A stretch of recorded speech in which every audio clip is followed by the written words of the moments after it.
F.I.V.E that'll fly.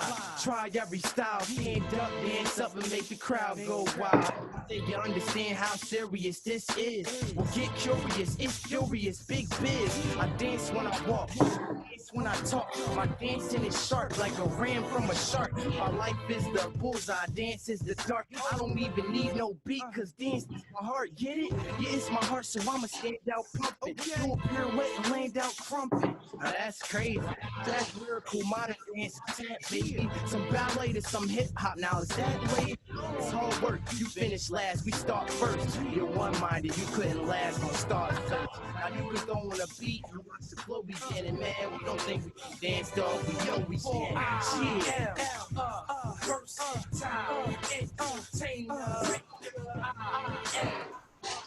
Well, I am a versatile entertainer. Yes, sir. What's up, fellas? How you doing? This is We Talk Movement. We are here. We are here to talk movement because movement is a part of our life. Movement is life. It's a part of our existence. So that's what we do. I'm very excited about today, though. I'm man. very excited about today. I think yeah, ready to get into it. We all are really excited about today's show. And for those, why don't you give them a rundown of what today is? What today is all about. I think it's important to mention that the three of us were the co-founders of F.I.V.E, from a versatile entertainer. And we started the company when we were on tour, essentially. Of course, we had our link, myself, Marc, and Dougie, all had our link. And when we went on tour with Raven, and we'll talk a little bit about that story once we can get everybody that's on the call. When we did our first tour with Raven, we decided to solidify and fortify this foundation of our company, and kind of, make something that was going to be substantial to where what we were already doing, which was looking at the entertainment world, the commercial world as artists and as people who express movement and our identities through how we move. We wanted to create this foundation that we could always build on and kind of keep coming back to, keep us connected to what we do movement-wise. So started F.I.V.E when we were on tour with Raven back in '99. We did our first one. And ultimately, that company has sustained itself over 20 years. Regardless of whether or not we attained all the goals that we wanted to when we first established the company, we've sustained having a company for over 20 years. So that's it's so true. You know what I mean? But so we wanted to talk about the establishment of the company and how Raven was involved in all of our lives, and bring everybody into the fold who was a part of that whole movement, the F.I.V.E movement, Excellent. Ultimately. Excellent. Y'all got anything y'all feel like y'all need to add to that idea? Well, I think what is so interesting is to look back. When I was looking back over footage and archival information, is to see how many people we were able to pull into this, how many different artists, dancers and choreographers, and all types of artists that we were able to pull into these projects that we did with Raven. I think that was something that was mind-blowing to me. Yeah, it was close to like what, 10, 15? 10 to 15. Yeah. I know who was saying that the other day. Was it David that was bringing it to our attention that 15 people? Oh man, yeah. And we'll be talking to him today too, and the Crosby family. Oh man, I'm excited. Shout out to the Crosby family. Let's keep the conversation going, guys. I'm just gonna start our live, just because I don't think that it popped up onto the feed. But it's still recording, so when we repost, everything will still be up. But right on. No, I think Dougie, it would be interesting for you to talk about how you ended up being introduced to Raven, and bringing us into the fold. And what's funny is that I was watching With a Child's Heart video earlier today. You and Chuck, was this Chuck Maldonado? Yes. Shouts out to Chuck. Shout out to Chuck, one of the OGs. Yeah, that was actually one of the first videos I choreographed when I was like 16, 17 years old. And so Raven and I, we go back to I don't know the correct year, but I know I was 15 and I think she was 9 at the time. Yeah, so we go way back to our childhood. Let's ask her. Yeah. Let's get to it. Let's get it. Let's get Go to ahead it. and ask her. Like, What? Don't tell me I get to ask her. Oh, What's there up, baby you go. girl? What are You y'all all laughing vertical and stuff? Oh, okay. I didn't know Oh, which there way you to go. come There in. you go. We got the There you orientation go. right now. That's it? Boom, bam, we got There a it little video shoot. Dougie was just saying that, like, he was trying to remember the age you were when y'all met. Dougie was 15, Mm-hmm. and I was however old I was, which was what? How old are you, Dougie? I think you were 9. Yes, we're gonna stick to this. 9. 9. Wow. Yeah. Yeah, it's been a long time. And I remember I was in high school and I had just gotten back from my first overseas tour with our school had this thing called tour show. And so we were a part of that. And we came back and my cousin, Christy Garrett. Yeah. Christy, yo! Christy! Memory. I love remembering her, yo. She was B. She was on tour with me too. I know. Right. And that's how she introduced me to you. That's And right. I think you were looking for someone to go on tour that weekend. And I met you, say, like on Monday. And I auditioned. I did a tap dance. I did a tap dance. And I did some hip hop. And then they sat on it. And they let me know the next day. I learned the choreography for the show in 2 days. And we were on tour that Friday. Genius. What album was that, Dougie? What song or album was that? That's what little girls are made of. When Ray was doing that Tati, boys better y'all. This is the first album. This is the first album. Getting that boga with Missy Elliott, yo. What? Shouts out to Missy. Yeah, she was That's right. out. That's out.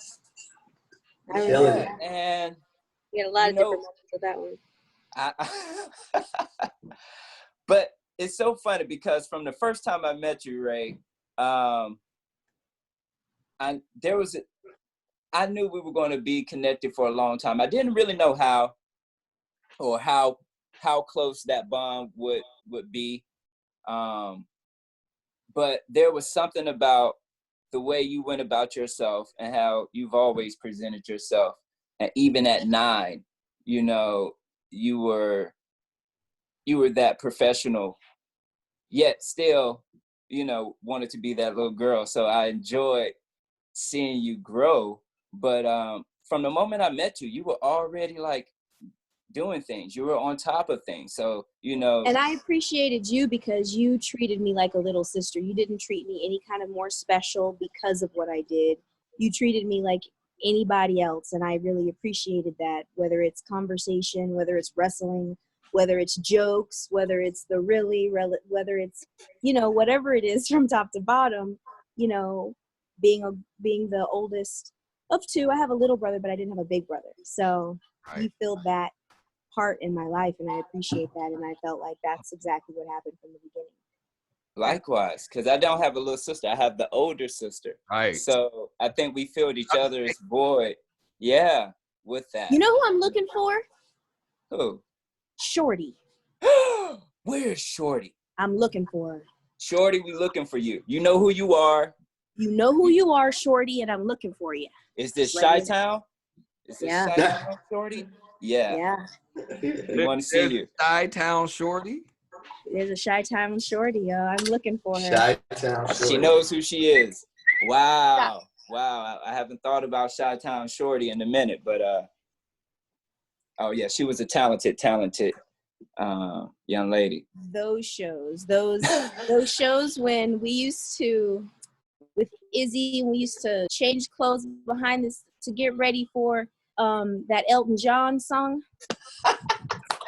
All right, so just to kind of give you guys well, understanding of what we're talking about. So prior to myself going to college and meeting Marc Spaulding and Dr. Ross Mikey C. Doctor.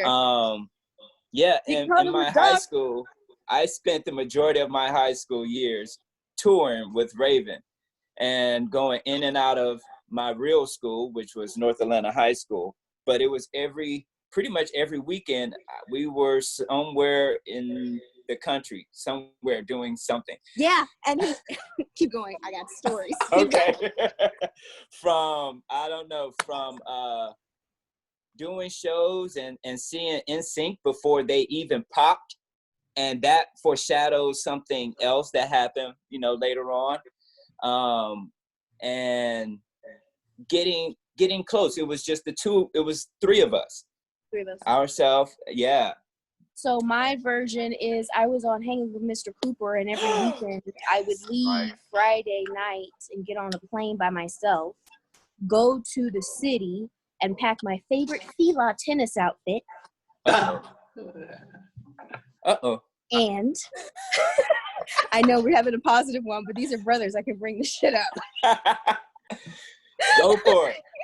Because I know, listen up, I know what she's going to talk about, and it's funny how she's still hot about this. All right, go on, Ray. I love my little grudges. I tend to them like little pets. You tend to them like little pets. It's so bad. No, I love you guys. That's what brothers are for. This is what brothers are for. Okay, so I used to leave every Friday and go there. Okay, we were on tour. It was fun. We had a good time, but they hid my outfit underneath a hotel bed. We used to have such a good time on stage, having those question and answers, throwing stuff out, connecting with the audience, doing other people's covers like Candy Rain and Smile. And, oh, God. All of that. That's a classic right there. Yeah. That felt like a 2-hour show. How old were we? 7? I know. It was. It was like a 2-hour show. Yeah. And for a 2-hour show from top to bottom, it was great. It was amazing for its time. The choreography was phenomenal. And I appreciate you for giving me the opportunity to MC your show. And that really gave me encouragement to speak on stage and to speak in front of other people. No matter what the crowd size was. You kind of gave me this, you instilled this confidence to be myself in front of anyone and say what it is that I have to say, whether it was vocally or through my movement. So thank you for giving me the platform to further my career. I reiterate that sentiment. That is so true, Dougie. Yeah. Getting teary-eyed thinking about it. But yeah, so that would have been in the mid-90s, right? The mid-90s. Yeah, this is like 95 to 98. So now let's fast forward to 99. You know what I mean? And introducing jungle hits. Wait though. Like to me, like you getting that call in Bermuda and then starting to talk through the idea, and I knew you had the connection to Ray. Like you had mentioned it because we were really close. And I think at some point you went to go and do the With the Child's Heart video earlier than when we came into the picture. You know what I mean? Mm-hmm. So but you getting that call and you were like, Mikey, and you were like, yo, you're gonna do this tour and you're gonna buy a cell phone. Because back then you're gonna buy a cell phone. This is pre-cell phone. So Dougie was like, you gonna buy a cell phone? I was like, man, I wasn't trying to get it. And I still remember when we got back to Philly after we left Bermuda, Marc didn't get to go that particular trip.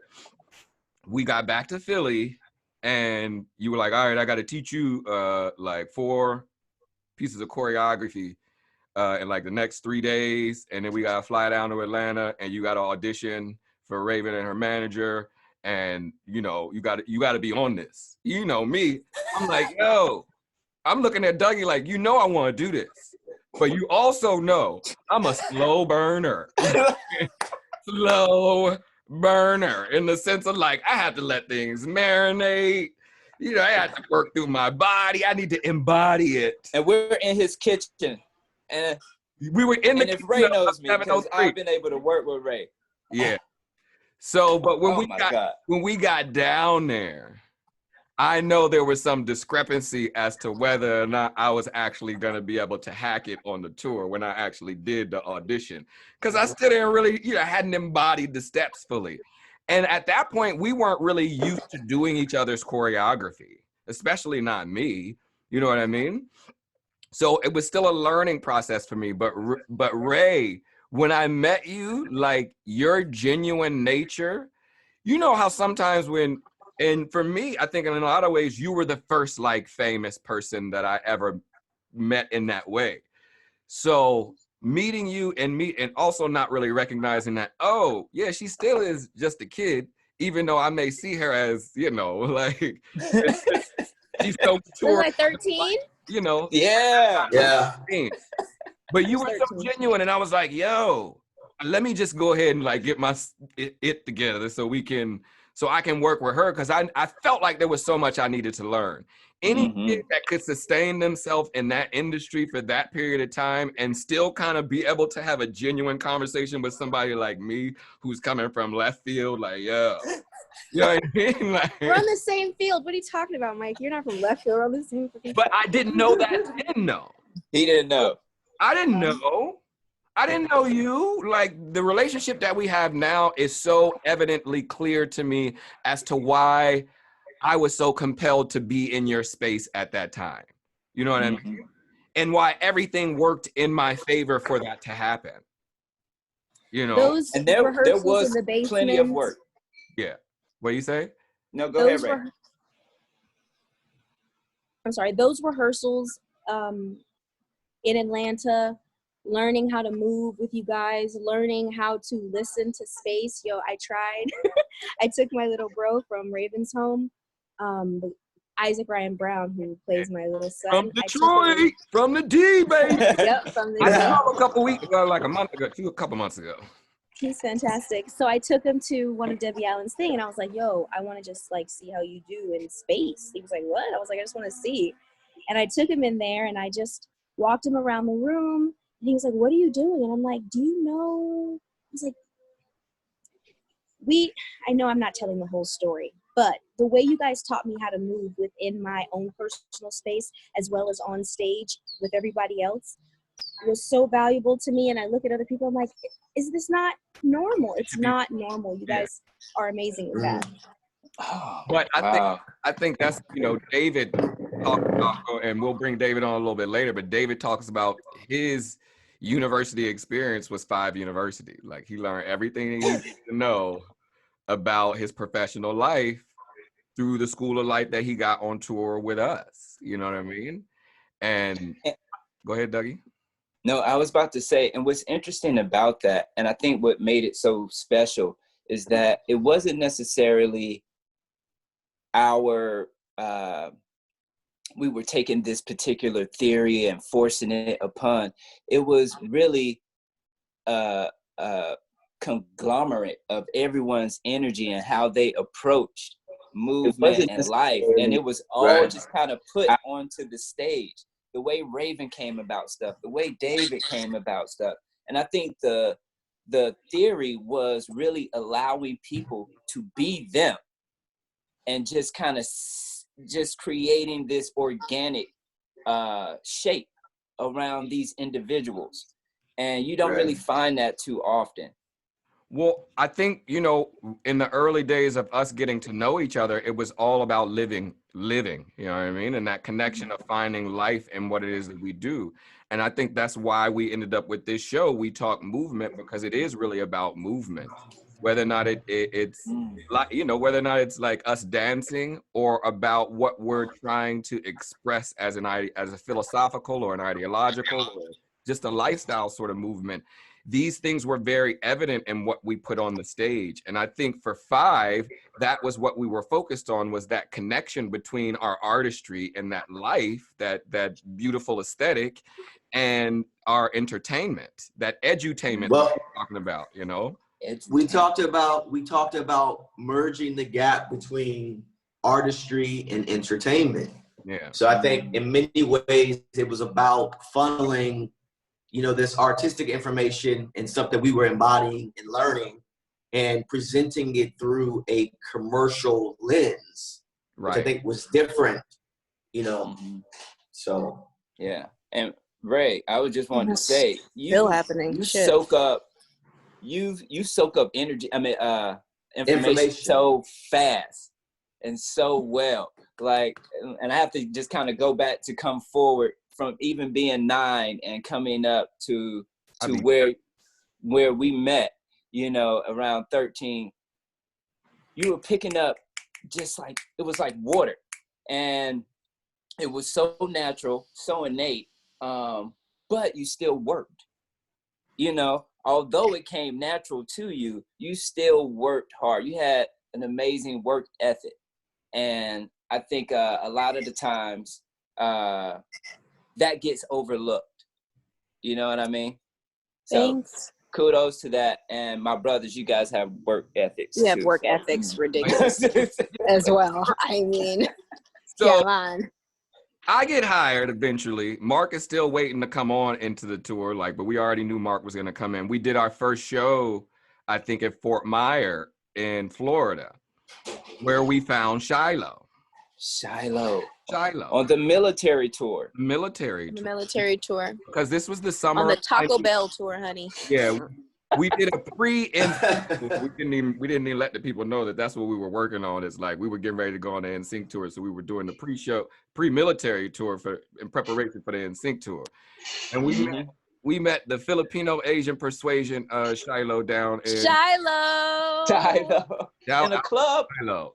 In a club. Because remember, it was you guys met him in the club. Yeah. His cousin was like our liaison at the time.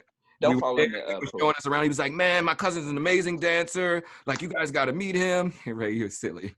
My cousin's crazy. Like, you got to meet him. And he was like, "All right, well, And the management at the time was like, "Well, we need to kind of, diversify." So we went. He was like, "Oh, well, he could be our agent." You know what I mean? Like. And so we hired Shiloh. Shiloh was not a professional dancer. He was straight up like a club dancer. You know what I mean? And Dougie had to go through it to get him together. I remember leaving because it was taking so long to get Shiloh to get on the step. Marc was always in and out. I don't know what Marc was doing at the time. That particular summer, Marc was in and out before we started to do the tour. And the tour was great. We had the opportunity. We had the opportunity for people that would have thought to see our work. You know what I mean? And like that, we had that whole experience with Darren Henson when he came to watch one of the rehearsals. You know what I mean? And we knew of him as that choreographer. And all the battles that we fought through to just be on the main stage with your show, because your show was so popping, Ray. Like, you already know. You know what I mean? But that it is what it is. Those stumbling blocks, they say that which doesn't kill you. Like, look at who we are now. And look at the people who were on those tours at that time, and not knocking them, but where they are in their lives, And it was a testament. I think there was a validation to what we were doing by the type of attention that we got from the people who were involved in that tour. You know what I mean? I remember when we went to go and see NSYNC perform, and everybody from the show pretty much came to make sure Ray was good. You know what I mean? I remember those little things in the middle of the show. In the middle of the show. We sat backstage. Yeah, we sat backstage. In the middle of the show. They came to make sure you were good. People knew about the show. But go ahead, Ray. You know who I talked to the other day? Who? JR from Third Story. He was on, he used to play on, what's his name? The Everybody Hates Chris, wasn't he? I don't remember, but he has a son now, and we were talking about when we were all in Timberwolves performing up there and how we met. And that was amazing back in those days. I talked to him like 3 days ago, that whole time period. So yeah, it was a lot going on. We had a stage show where I was a little bit like I felt janked and joint. Like why are we should be over there too. We should as well as. But I think Ray, I think that was a lesson for you that you learned, that has been evident throughout your experience with what you've been doing. I mean? I'm not gonna wear a bathing suit on stage to get on a stage that's bigger. I'm just not gonna do it. So that's right. I'll be where I am and enjoy the people that love us. Right. Okay. Right. So I'm trying to remember correctly. So you guys had done a few military tour performances before I came out to Atlanta. Yeah. Right. Is that correct? We did. We did a lot of military. So we got management to accept Jungle Hips. Jungle Boogie. We used to call them Jungle Boogie. We're gonna talk about stage names in a second. Uh-oh. I got the pictures. Right. Don't make me get them. No. All right. And so this was in prep after we finished that tour. This is when, Ray said, hey, you want to open for NSYNC? We were like, okay, we need more people. Right? And luckily, Marc, that's when, you were available, to do it that time. Right. Yeah. And that's when we did the same thing. We went back, and that's when the three of us were living together at that time, right? 703. We had just moved together. We moved in together. Yeah. So it was cool to have rehearsals in Philadelphia because we were at the University of the Arts, just for the listeners out there, viewers. Mm-hmm. And so we would have rehearsals in the living room of in the Rat Pack Palace. You guys, I was so jealous. Why? I was so jealous because I was the younger sister. Y'all gave me great stories about college that I could never experience. Oh God, you're not there. I was every day jealous, like kind of low key hater, like salty, like a Spaulding, like salty. You know what I mean? And again, what Dougie said. Raven is a sponge, so she absorbed all of that. All of it. Don't worry, I made my own life. We good. I found it. And the thing is that I think what was cool is that we didn't hold anything back from you. Like you were the little sister that heard, saw, got taught everything that was it was. And that tour. And I appreciate you for that, bro. Thank you. It helped me in life. Hey. I suggest there's a lot of energy going through these photos right now. But we all know parts of the backstory. Many of these that's sibling history, man. The love is felt. For that tour, for me specifically, that was the first time that I got, towards the end of the tour, was the first time that I got to leave the country. I remember getting a passport in Philly. Thailand. Bangkok. Who made me get the bangs? Who said get the bangs, yo? Who told me Probably your management. Probably management. Probably management. Yeah. Maybe it was me.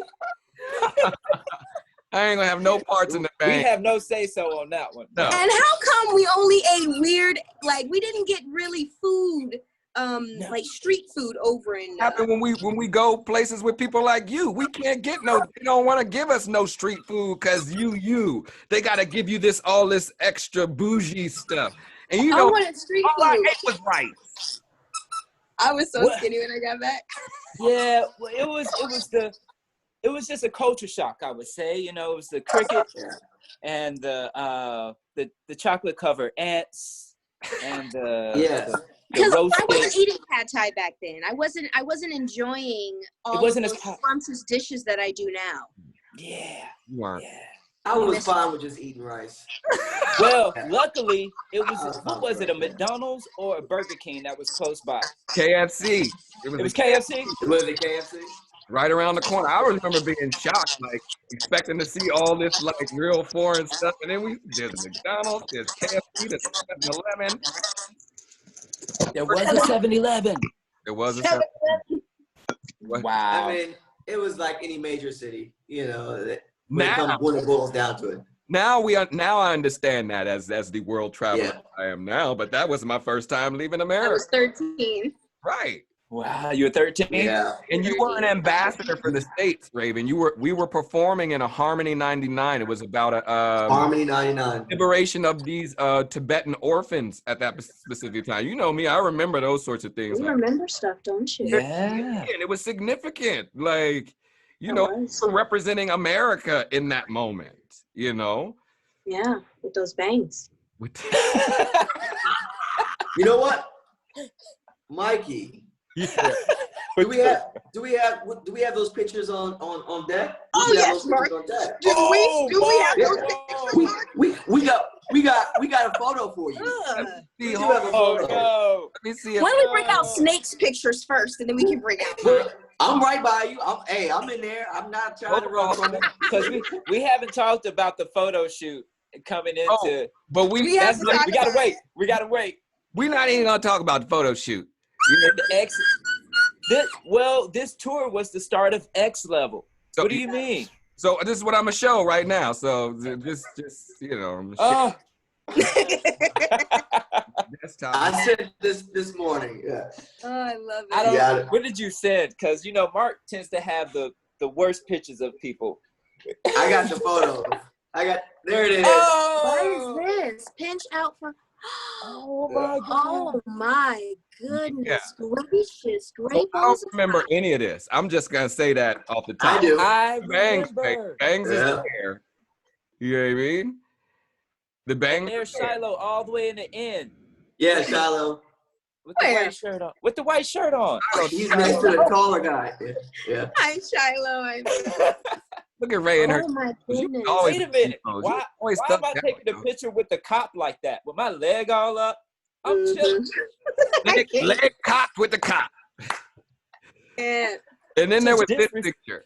Just disrespect. Oh! Hey. Wait! How do I get to it? Hold on, it's on the screen, Ray. Just swipe over. Yeah. This is X Level, yo. This is like X Level for real. We performed on like the airspace. Like there was a stage that they put in the airspace. I remember that show. Yeah, this was part of the military tour. Really. Part of the military tour. Well, because we kept it going, we did both of them. We would do military tour and NSYNC tour, and in between dates. And then then we had a third one, right? Well, there was a hiatus, and then we did some shows before we went to Thailand. We did. Yeah, there was a lot of local. There was performances in Atlanta too. Yeah, there were. For TV, for the local broadcast television. Somebody's volume is tripping.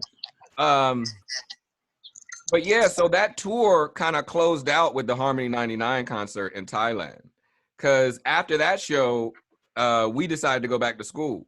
You know, and it was because of management, not because of Raven. It was just time for us to kind of go and finish our degree. I think we recognized that, like, this is what, for me specifically, I recognized the fulfillment of a dream, first of all, which was me getting into dance. I always thought I was going to do more commercial dance than what I ended up becoming in dance, you know? Mm-hmm. So that experience of doing that tour was amazing because I got to fulfill that aspect of my dream, but knew that there were still more dreams other than that. So I went back to school to kind of really focus on my education, essentially finishing that degree, being the baby of. Call him the doctor. That was doctors in the house. We wasn't thinking about PhD and stuff like that back then. I had no idea. But going back to school still didn't disconnect us. Not F.I.V.E. and not Ray. Like, well, go ahead, Dougie. That whole situation, that whole moment in time when we were all together is what sparked F.I.V.E. That's the reason, we're doing this right now. It's like, it's because of us and how we connected. We never wanted to let that energy go. We never wanted to let the progress go. And so we just kept venturing off and finding more branches to pull into this synergy of just us and like what we want to do creatively. Even with the name of the company, for I'm a Versatile Entertainer, I think that came a lot from us seeing through you, what you saw in us, we were never just dancers for you. You know what I mean? Yeah, that means a lot. Backup dancers for you. You know what I mean? We were always your brothers. So we never felt like just dancers. I think that's why we developed For I'm a Versatile Entertainer, is because we're so much more than just what people want to label us to be. You know? And I think that's a huge influence from you. Even you know, your life now is a testament. So that's where I got that no labeling stuff from y'all. That's y'all fault. What happened? That's where I got that no labeling stuff from y'all. That's y'all fault. I didn't see no backup. I didn't see. See, we got to rub off on each other. I know, right? I know for me, it was bittersweet. I think it was bittersweet for me because, you know, I enjoyed being on the road, you know, and all the memories and all the things that we were building and we were doing and experiencing. But then yet I knew that, you know, there was still stuff that I needed to get back to in Philly and finish. So it was definitely bittersweet for me at that time. How did it feel for you, Ray? Do you remember? Do you remember how that felt for you? The stopping of it all? Yeah, well, the stopping of it, yeah. What year did that happen? 99, like at the 99. Right after Thailand. You guys, can I be 100 with you? Yeah. I was on punishment from 13 to 14. Oh, but we remember that. So like you're not. I could have been on an award show. I don't know what. Yeah. But you. And then I went to go do. And then I went to go do. I went to go do Dr. Doolittle. I think after the first one. Yeah. No, you had just done the first one. The first one. And then you went back to go do something happened. 14 happened, and number 2. 14 happened. But 14 happened. 14 happened, and you were transitioning into That So Raven. Yes. You know what I mean? I went back to Cali. Yeah, when we went back to school, like that was that transition into starting that show. Oh, that is that time period, isn't it? 2001, I left for Propolis. Like Marc left to do, I went to New York. Yeah, and Dougie had one more year of school. And then I ended up leaving in Propolis in 03, and you released This Is My Time. You were releasing This Is My Time, and we linked back up again. I think you made management made the call to Dougie, and we started working on putting together the show. This Is My Time. I was 18. That was a management shift. But the thing is though, Ray, you were what, 13 in 99. 2000 you turned 14. So like 4 years later is when we did This Is My Time. You were 18. That's what I'm saying. We talked about that. There was that where I went on tour and Marc went on tour and Dougie was fresh. Like we were doing stuff independently. I'm saying I called you guys and I said, I have this other piece. I really need your help. I want to go with you, and it's going to be a whole moment. It's not, you know, it's not we want to be on the big stage. This is the big stage for us. Right. You know what? That changed the game for us. And I think, wait a minute, I'm going to let you finish your thought, Ray. No, handle it, please, because you know my thoughts be flittering, honey. So it did change the game, but as we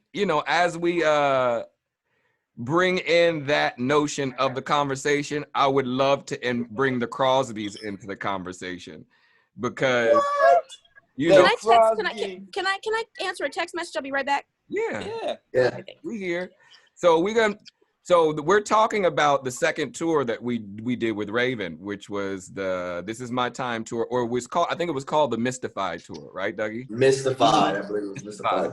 And so myself and Dougie and Marc, but Marc was doing other things, so Marc couldn't tour at that particular time. We had hired somebody new, and that somebody new was David Crosby. You know Crosby in the building? When you bring in David Crosby, you can't bring in David Crosby. You have to bring in like the Crosby family. Great in the building? I don't know. What? I just admitted. Christian in the building? Man, where they at? I can't see them. Somebody's on, but they don't have no video. Where the video at? Christian, now you know good and well you need to have video, bruh. There they go. Where are we? There they go. There it is. Old Crosby clan. That's the fam right there. Woo. Yo, so we just introduced David coming into the F.I.V.E family for that tour back in, what was it, 03, 04? 0304. David, can you speak to you coming into the fold and how that happened for you, bro? First of all, let me start off by saying what's up, everybody. You guys are my extended family. I know we've been apart, and I'm the new Shiloh pretty much. I went ghost. Yo, you're a no Shiloh. You were David. Miss you. I've been watching you on Instagram. You've been doing your thing. I'm proud of you. And it's an honor. Yo, your brother tried to steal one of my joints, but I'm not gonna talk about it today. It is an honor and a pleasure to be here. If we taking it from the beginning, we got to start off with me. My first connection in coming in was meeting Dougie. And I had just been inspired. I had felt driven at like, yo, I was born to dance. Dance is my thing. This is my passion. This is what I'm going to do. So I got to start taking classes because I'm a rookie and doing my own thing. And I had connected with Dougie first at the Dance Studio. Literally my first dance class I had ever took. Literally, like professionally, like was Dougie's class. And I come into this class, Dougie's, you know, this is back in the day. For those people that don't know Dougie, this is long hair Dougie days. Yes, long hair Dougie. I gotta find a picture. I know there's a picture somewhere. I'm gonna find a picture. Oh yeah. No. I got the photos. Keep talking, David. I got the photos. Firmed out, you know what I mean? Like this is pretty, you know what I mean? Fly long hair Dougie days. And Dougie was probably the worst dance instructor that day because when I walked in, he literally started only teaching to me. Like whoever else was in the class got left behind. Like I came in, Dougie felt the energy, and he literally started just laying choreography down, and we had this connection.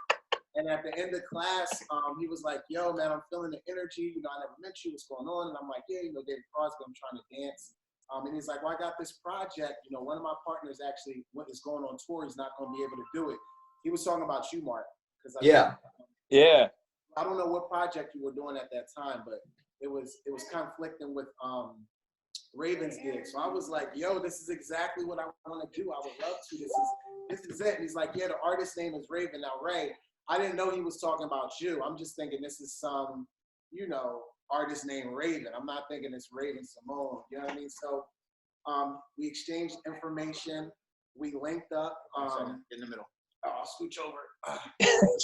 We linked up, and literally my whole experience to dance, to the industry, to working professionally, to traveling even outside of New Jersey or Philadelphia was with F.I.V.E Productions through you guys. So my first time in LA, meeting you, Ray, that was my first time in Cali. That was my first time really traveling out and spreading my wings. And that's pretty much when my on-the-job training, my college experience was on the road with you guys. Like I literally learned all of my professionalism through your tour, right? Like straight up.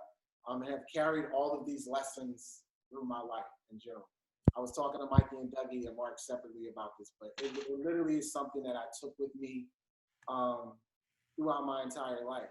And then me and Mikey was having a talk that like I realized I was mad at all of y'all because I realized that I would never ever have that experience again. I literally went through life after this tour searching for the connection and like the professionalism all in one. Like we were so fly, we were so dope, like we were so beyond our time. People don't even realize like mad people missed out on the blessings we was putting out there on the stage, like straight up. And it wasn't just that, but we was literally family on the road at the same time. And to be honest, I've never ever found it again. That there was a once in a lifetime thing that happened with us, y'all. Like it was truly special. But David, it was amazing, man. David, you know, you came into the fold though, and the great thing about you is that you were willing to push yourself, man. You know what I mean? Like you were not really willing to kind of just slack and be like, well, I'll get this when I get it. Like, I've never really seen anybody work that hard to get to the level of professionalism that you did by the time you ended up doing the tour in 08. You know what I mean? Like, it was amazing to me to see you be a sponge. You stepped into the creative process of developing work with me, Dougie, and Marc like it was nothing. You know what I mean? When you came out to Cali that time, you know? I needed it, man. It was something that I had kind of been doing because my family has all been performing arts. So it was something I was familiar with, but I was craving what you guys were giving me. It was something that my body, my spirit, my mind needed. So it was really easy for me to hook in because it was something that I had really desired and, like you said, wanted. And you had so much to offer us, though. You know what I mean? Like, because David, you know, you move, so your movement vocabulary was so dope and coming from a completely different frame with all that martial arts training that you had, and you finding to blend that into contemporary and into hip hop, and then like that leading into your love for hip hop and like those days when you would sit and just do finger tutting all day. You know what I mean? Like to your hat tricks, like to know, like when we first met David, like he, you know, he was just listening to R&B music, you know? Right. Like, straight up. Straight up. Bro, he was invested. David was invested from the time that he was pulled in. Right. And I think you can't underestimate that. When someone is truly invested like that, you know, that means it makes the difference from just being a dancer or just being involved in a project and really being groundbreaking and adding something to it and expanding it and making it something different. I want to tell two things about David that I absolutely love and I can't. I'll never ever get over. Oh Lord. Perm. Oh no, not even. I wasn't even gonna go there. I wasn't even bringing the braiding up at night for you, David. That I used to braid your hair. Oh man, it was a mess. It was a mess. No. David, I was so proud of you when you choreographed Double Dutch Bus video. You showed your ass in such a great way. You took command. F.I.V.E was proud. I was proud. You were fantastic that day. I remember it. I enjoyed my day. Those who know me know.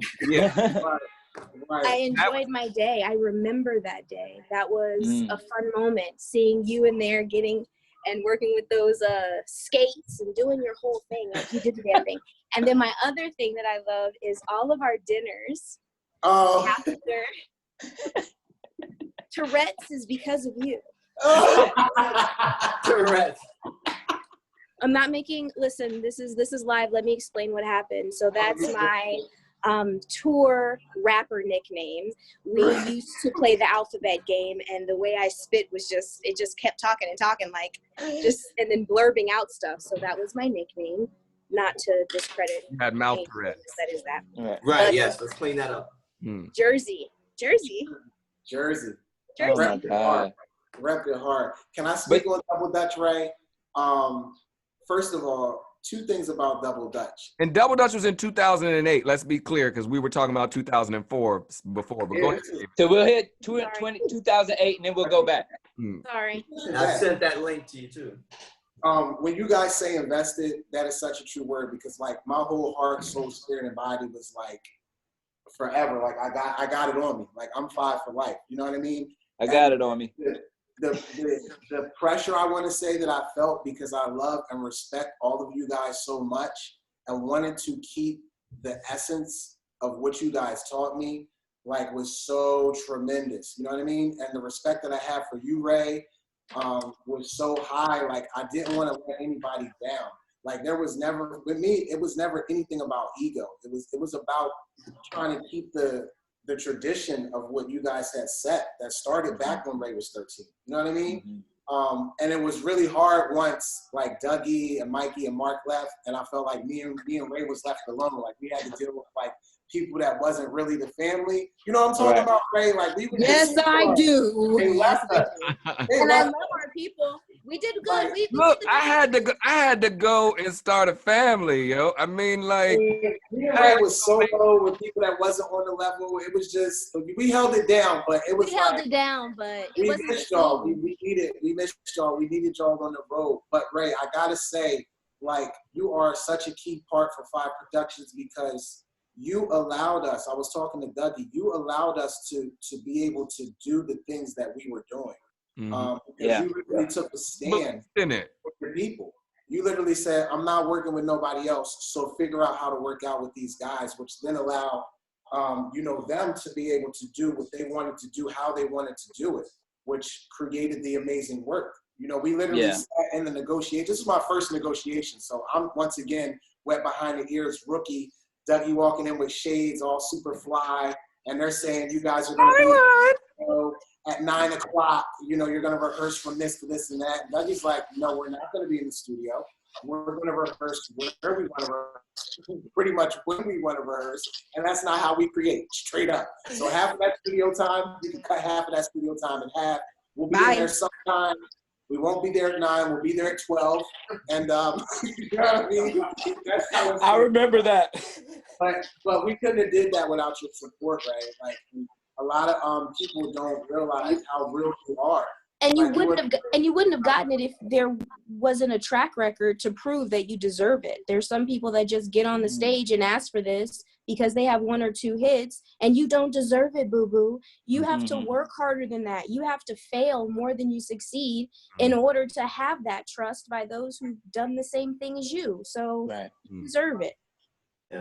So I want to come back to the 04 though, and bring Sammy into the fold. I really real quick, because I gotta go for this call from my pops real quick. Where's the baby? I do want to say, Christian, come in real quick before we hop on the pops. I do want to say one of my tour stories before we go, and then we'll try and hop back on. I found out that Raven is horrible at Spanish on tour. We was in Puerto Rico. That's with Sammy though. That's with Sammy. Wait, I gotta bring Sammy in for this part of the conversation. Because I gotta bring Sammy in because Sammy is from Puerto Rico. I haven't seen Sammy in like forever, yo. I need to see. I just admitted him. So Sammy's from Puerto Rico, and ultimately we in the middle of a show in Puerto Rico. And Ray turns to me because I guess she looked at me like I was supposed to, God. And I'm supposed to know the languages. Sammy.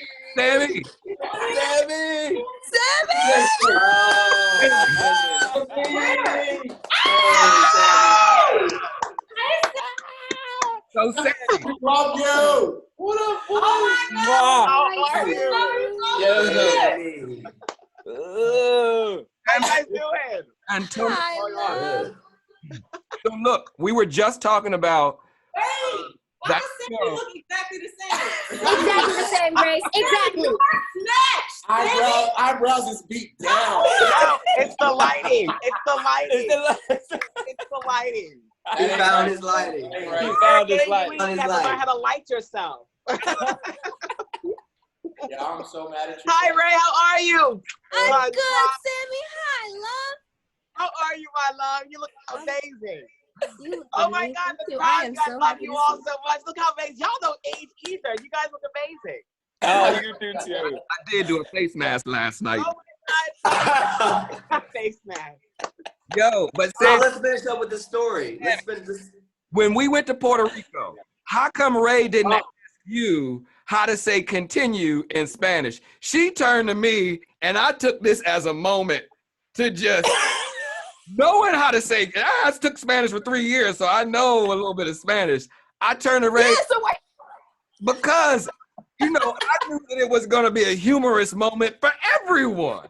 Like, oh yeah, I'll take it. A humorous moment for everyone, because you funny. Mikey would set you up. So you funny. So people weren't gonna take it like you was making fun of them. They just thought you being you. You that's so Raven. That's so Raven. I see you over there, David. I see you over there. So look, Ray turns to me, Mikey, how you say continue in Spanish? And I was like, Continuoso. No. And Raven was like, okay, continuoso. Oh, God. I kept saying it. I know. It kept saying it. The amount of I don't even know what the crowd was doing because I was dying. I turned from the stage and was crying, laughing, and Sammy couldn't figure out what was going on. He was like, what? Like, Sammy was also. Because Sammy was in the show. We were having a fool. Sammy was doing his job. We gotta go real quick, but Sammy, real Wait, quick. Grace, I didn't get to talk to Grace. Grace. We gonna bring them back. Remember your dream you had They're coming back. bodyguard Jerry, and you was on Yo, show. yo, I'm still trying to figure out that story. You remember Jerry the big bull? That Yeah, Every day trying to figure it out where he went for that Did you ever long. find him? Did y'all ever find out where he went? Really? That's crazy. Hold on, I'm gonna get Grace. We gotta talk to my dad real quick. He's in the hospital. So I wanted to take Give him my love. Oh my God, I'm so Yes. sorry. Grace. Send our love. Hey, what's up, Ray? What up, guitar? Everybody smile real quick on 3. 1, 2, 3.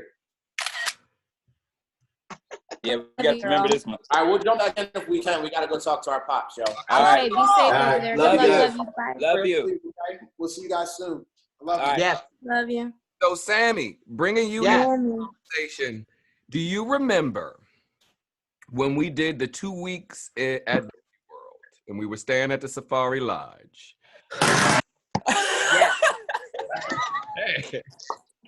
Yes. So it was me, David. At this point, Dougie, I think you were in Koresh. So, like, you couldn't do all the tours. You were in and out. This would have been the 04 Oh, God. Mystified. So we did this show at Safari Lodge, and the very first show, we had a whole week of shows. The very first show, 2 shows a day, by the way. The very first show, I didn't warm up. I come out to this on the stage, and for, you know, that the front handspring cartwheel joint that I used to do just come straight out. Oh, that's right. Joint, something snapped. I hit the ground, hobbled off the stage, and was like, "Yo, Sammy, David, y'all got this. Sammy, take it away." What happened? And then I just remember just going into show mode. And then I seriously have to say, like, first of all, thank you, Raven, for being so professional all the time.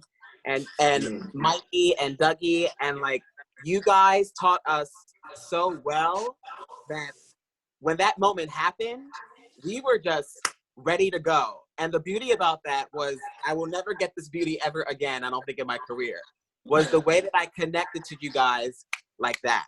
And the one thing you taught me was just trust yourself, just do it. And I did it. And I remember just remember the show being over and being like, oh my God. You know, it was euphoric. It was fun. And that was the most important thing there too, was it taught me how to have so much more fun on stage. Like, you guys taught me how to talk on stage without talking, how to like have a good time on, and really trust each other on stage. And that was it. That show right there, I think it catapulted me into the whole project. Yeah. Wow. So, and I want to say something about that, Sammy, and that just made me think about the way all of us were on stage, and I have to kind of put that out for the people that are watching, is that what they don't realize is that when Sammy was talking about talking on stage and without talking, we used to change the show mid-show. In the middle of the song. We would shift, change. Because we had, even in the early days, when X-Level days, we used to have those stage, we'd show up at the venue and be like, yo, they have nothing but a walkway. Like, where we go. Right. Let's go. And so you would just take the choreography and just move it wherever it needed to be moved at the time for the show. Like, we just knew the choreography, but you didn't know where it was going to happen. It's so funny. Can I talk about that real quick? Because you guys taught me. Let me tell you something. After working with you, remember, I wasn't a dance major from University of Art. I was an acting major. So I feel like when I worked with you guys, it was like really learning and understanding not only dance, but staging and energy. And I'm telling you, till this day, I use all of your concepts and theories when I choreograph my musicals, you know, and I've been nominated for like 2 awards, you know what I'm saying? Like I like my shows have gone on to do great things. And I want to thank you because that way of like understanding, the one thing I remember, the best thing is the flow. And you guys are so on about the flow and how the stage breathes and like how you go in and out and you break away. And that's why I always say this too in my rehearsals. I always say, listen, I'm going to teach you vocabulary of movement. That's your script. And then I'm going to take the movement and we're going to adjust it to the space. And it's going to, but you need to know what you're saying before you get on stage. And that is what you taught me. Yes. Yeah. But Sam, Well put. Well put. Yeah. Even still, like when you came in, remember we had to expand the show, and this is a good time to bring Ryan in. But also, you were bringing a foundation that was a part of all of our lives because of your background in dance, being so centered in hip hop and all the work you did with Rennie and all the work you did with Crystal. I still remember doing like the whole locking section that Sammy made up because Sam was the one who could really lock like that. You know what I mean? Like, yeah. You came in. Thank you, man. Role. You contributed just as much as you took away, you know? And so Sammy is very multi-talented, very multi-talented. And that's something that I always remember from Sammy is, you know, his singing, his acting, and his dancing. That, you know, it's not a surprise what you were able to contribute and bring to the project, you know? That was, and let me tell you, Mark, teaching you the show that day we had rehearsal, that whole week, I was so nervous. I was like, I'm teaching Mark Spaulding the show. What the? And here I was like, yo, I can't mess this up. I gotta be on point. And you were. Taught me so much. Taught me so much. Every lesson. Oh, Raven, how's your mother? She's doing super well, enjoying her house in Atlanta. You know, she was quarantined before quarantine was a quarantine. She knew about it, honey. She had her table ready and made me and Blaze quarantine together almost a week before it went down. You know, Lydia Pearman not playing right now. Right. Yes. So Ryan has entered the conversation. Ryan J. Ryan. Hey. Ryan. Came in on the second half of the what is it? This Is My Time Mystified tour. That's when you came in, Ryan? I think it was like, 2005 or 6. It would have been 2005 into 2006 probably, or 4 or 5. Ryan, whose mom was the ballet dancer. I remember that about you. Like, his mom was a ballet teacher. So Ryan, you know he could dance. But I remember in that audition, like, it's that smile, honey. Ah, look at that pretty boy. Look at that pretty. He's so pretty. In the audition. Sorry. It was Ryan, it was Dillo, and then it was that other guy. I can't remember his name, but he lived out in LA. He doing his thing. Gary Vaughn. Ricky? Gary Vaughn. No, not He's Ricky. making some really cool masks. Gary Vaughn, yes. Check him out. Gary Vaughn. Yeah. He was in the audition. He never came on the tour. But Ryan and Dillo stuck it out, ended up doing the tour, came on tour, flexed out in all the Natty Rebel gear. Shout out to Natty Rebel, because you know Natty Rebel. Yeah, still got them jeans. So Ryan, what was your experience with the audition and coming into this fold and working with Raven and working with F.I.V.E, man? I was telling my girl about that, how like Gary actually convinced me to skip school that day to go to that audition. And you know, I was not about skipping school. I was the good kid. But I was like, fuck yeah, we're going. So I remember you had David teaching a combination. And I just remember, learning, meeting all of you, heard so many stories about the Rat Pack Palace. Because all of y'all, like, you were legends when I came into UArts. So there was already tale of that. So when I found out I was going to an audition for y'all, I was like, what the fuck? Okay. And then I see David Crosby. I never met the guy, but I was like, this flavor is fucking awesome. It's really tight. Sorry for swearing. I know we're live. But you know. Anyway, I was just like, all right, let's do it. And then love that combination. And then y'all made us freestyle. And y'all were just talking about how, like, on tour, we would improvise, things, shows would change in the moment. And, like, I was in college, but I left, and partially because I finished up my degree with y'all, too, you know? Like, I learned so much about improvising and choreograph, like, coming up with choreography. I had no voice. I didn't feel confident in it. And I remember going on tour with y'all and just, like, constantly. You guys, I remember having rehearsals and y'all be like, all right, let's take turns. All right, you lead the warm up now. And I never forget, y'all be like, listen to your body. You got to lead what you feel. So we're all feeling that too. We all have our own voice, but we're all feeling it. We just don't know how to say it.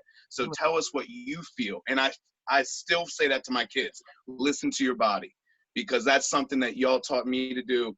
And it didn't happen right away. It took time, you know, in the University of F.I.V.E. But once it immersed, I was like, dude, I feel a part of this. It was organic, it was beautiful, and it was definitely some of my favorite times doing professional work. Wow. That's good to hear, man. This audition was in Philly, right? This was one in Philly. I think it was at Gene Ruddy Studios in Philly. Performance Garage. The Performance Garage. Yes, the Performance Garage. But yeah, you guys had us improvise, and that was the best. That was all my favorite auditions to this day are auditions where they let us improvise, and there weren't too many that let you do that. And I love that. What was your impression when you first met Ray? I was like, oh my God, she's like you guys said it. She was like family. She was like a little sister, you know what I mean? But a big sister. She's wise beyond her years. Hey girl, I love you, miss you. I love you, Ryan. And hey to everyone. It was just a blast. Can I tell my favorite story about Ryan? Please. Well, it's not a particular one thing. It's just the moment in time, and I've been known this whole entire conversation to be jumping years, so forgive me. But you live in a continuum. You were on the Red Roof Inn tour, weren't you, Ryan? Yeah, I think so. Let me tell you how we roll, right? This is what I love about all my brothers. They're down for the cause. We don't stay in Ritz-Carltons. We don't fly private jets.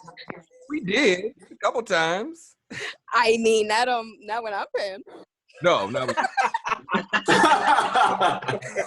I love y'all though. I love y'all. I'll feed you. I'll make you gumbo at night.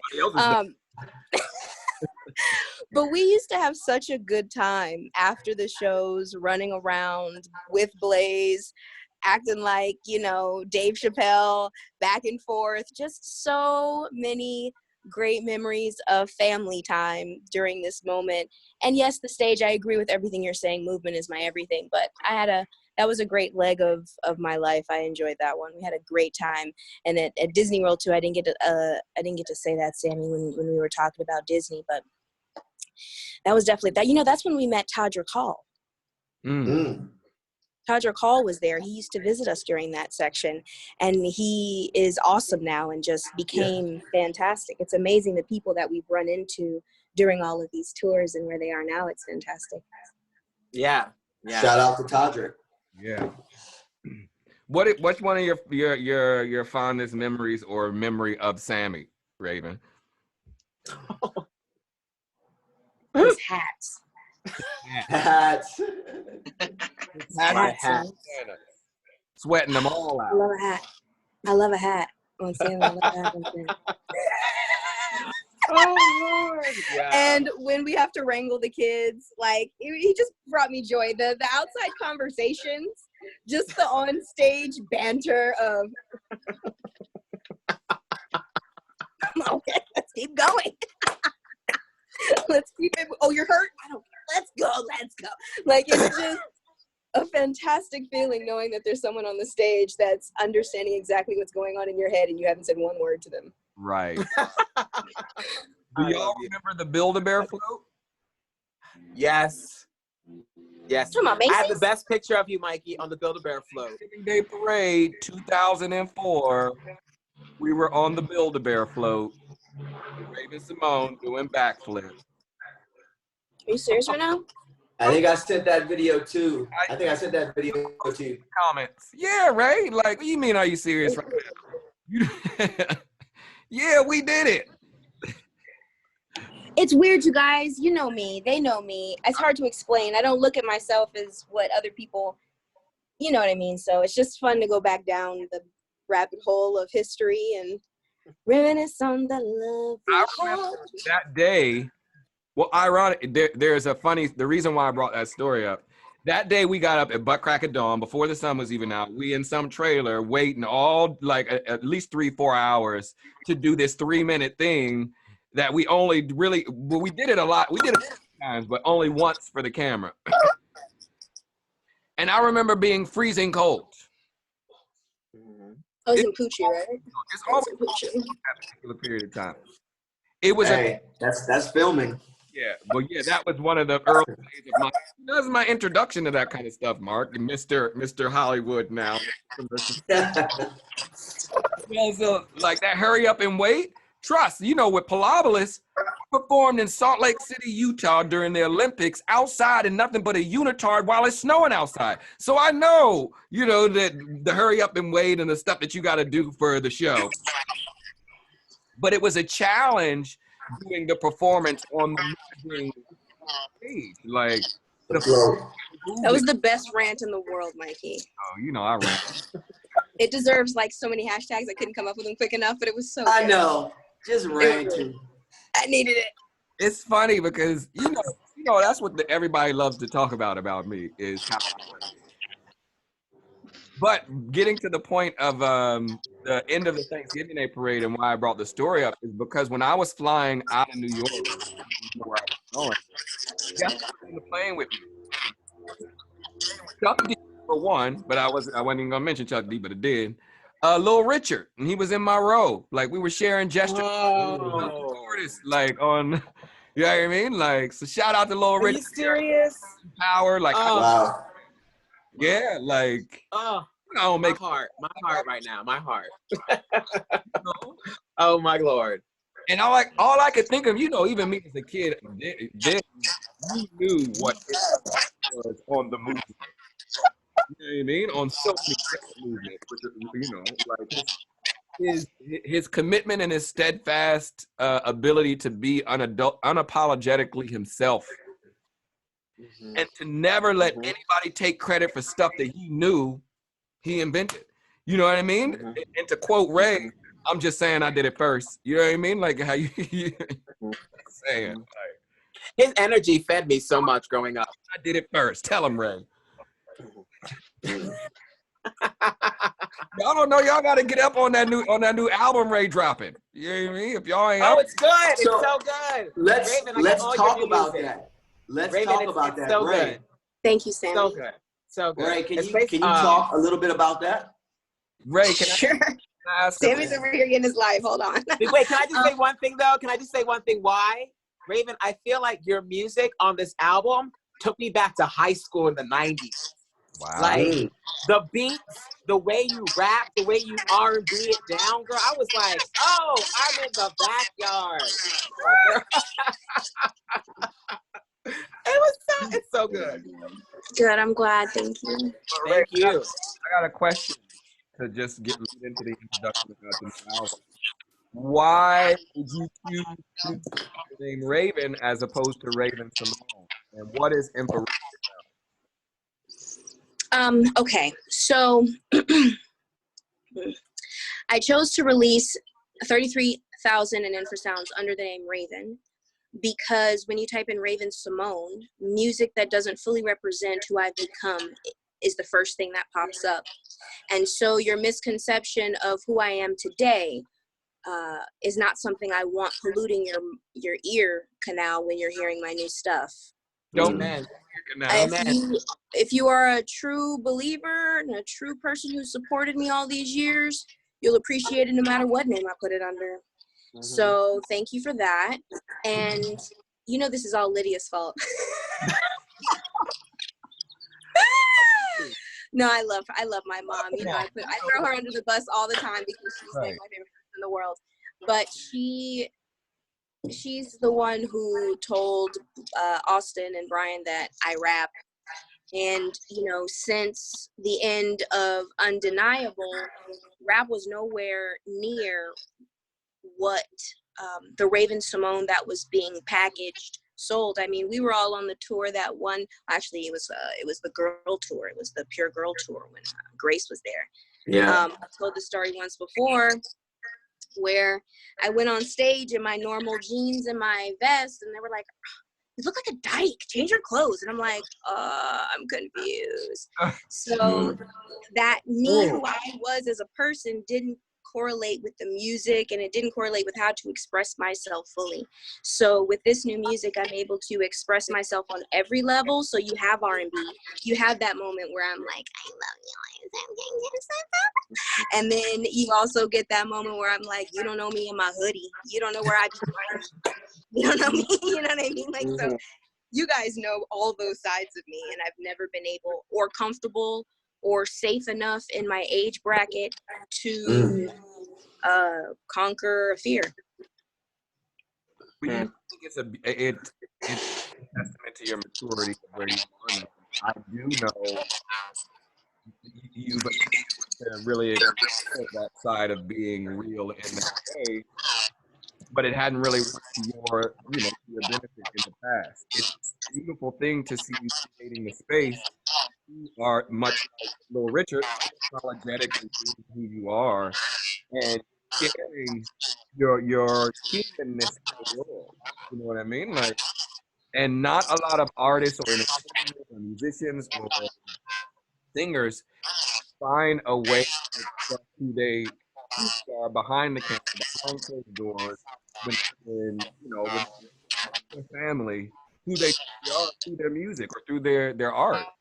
So I commend you, like I always do, with staying steadfast in what you believe and still knowing how to play the game. Like, that's one of the greatest things that I feel like I have learned from you, is watching how you navigate the things that I know you experience through your life and in your career, and carry it to the level of dignity that you have, and respect that you still have for everybody else, even though they don't necessarily do it to you all the time.